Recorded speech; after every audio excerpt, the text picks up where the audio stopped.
The dice began to move while everyone was still alive. They rattled across the table by themselves, slow and deliberate, spelling a number none of us wanted to see. 6, 6, 6. We were 4 friends trapped in a mountain lodge that winter, cut off by snow and bad decisions. The power had died an hour earlier, leaving only the fireplace and our phones, which were bleeding battery fast. To distract ourselves, Mark found an old board game in a cabinet. The box smelled like dust and rot, and the rulebook pages were yellowed and stiff, as if they had not been touched in decades. The game had no name on the cover, only a symbol burned into the wood of the box. A circle carved with jagged lines like teeth. The rules were simple. Roll the dice. Do what the dice demand. Win by surviving all 6 rounds. We laughed at that last line. Nervous laughter, but still laughter. The first roll was normal. Mark rolled a 2. The card said, "Turn off the lights and listen." That was easy. I sat in darkness, listening to the wind scream outside and the lodge settle with deep wooden groans. When the minute ended, nothing happened. We relaxed. We should not have. The second roll was mine. A 4. The card read, "Confess something you never told anyone here." My throat tightened.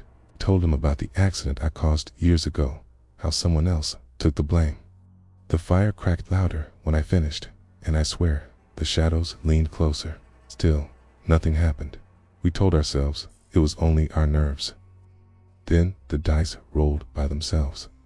They slid across the table as if pushed by invisible fingers. The sound was wrong, too slow, too heavy.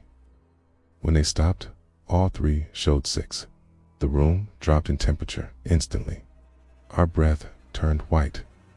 The card rose from the deck without being touched, flipping over in the air. Round 3. Keys will be marked. A scratching sound echoed from the walls, like claws dragging through wood. We argued, voices shaking. In the end, fear chose for us. We pointed at Jenna because she was the quietest, because she cried when stressed, because it was easier. The symbol from the box burned itself into her wrist. She screamed as the smell of scorched flesh filled the room. The scratching stopped. We tried to leave after that. The front door would not open. The windows were solid ice. Our phones were dead. The lodge had become the only place left in the world. Round 4 came without asking. The dice rolled again. 5. The card read, "The marked one hears the truth." Jenna clutched her head and started screaming. She said the walls were talking, whispering everything we had ever thought about her. Every insult, every secret, every moment of pity or hatred. Blood ran from her ears as she begged us to make it stop. Then she went silent. Her body collapsed, eyes wide and empty, mouth frozen in a soundless scream. The symbol on her wrist crawled like something alive, then burned black. The fire went out. Only the sound left, breathing that was not ours, slow and patient, circling us in the dark. Round 5. The dice did not need to roll. It simply appeared in front of us, already settled. 6. The card said, "Repay what you owe." The lodge changed. The walls peeled back like skin, revealing memories instead of wood. Mark saw his brother standing in the snow, frozen the night he abandoned him. Sarah heard the crying of the child she let drown while she watched in fear. I smelled blood and oil and saw the twisted metal of my past again. One by one, the memories reached out. Mark ran first.